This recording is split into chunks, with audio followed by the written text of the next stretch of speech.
Hi everyone, it's me, Lizelle Istoy, and welcome back to my channel and to my vlog. So ayun, short video lang tayo, okay?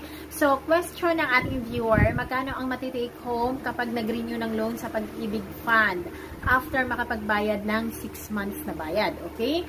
So every time na magre-renew tayo, ibig sabihin nun, nakabayad ka na dapat ng 6 months sa Pag-ibig Fund sa iyong utang at dapat straight payment yon, hindi pwede yung patlang-patlang na payment, okay? Kasi bawal yon. Ngayon, kung may outstanding loan balance ka pa, ay ililes ni Pag-ibig Fund yon, okay? So, kung magkano ang matitira, yun ang makukuha mo. So, yung pagkuha ng inyong mga loan amount, kunin mo lang yung 80% ng yung total contribution ng yung savings sa Pag-ibig Fund, and then iles yung outstanding loan balance.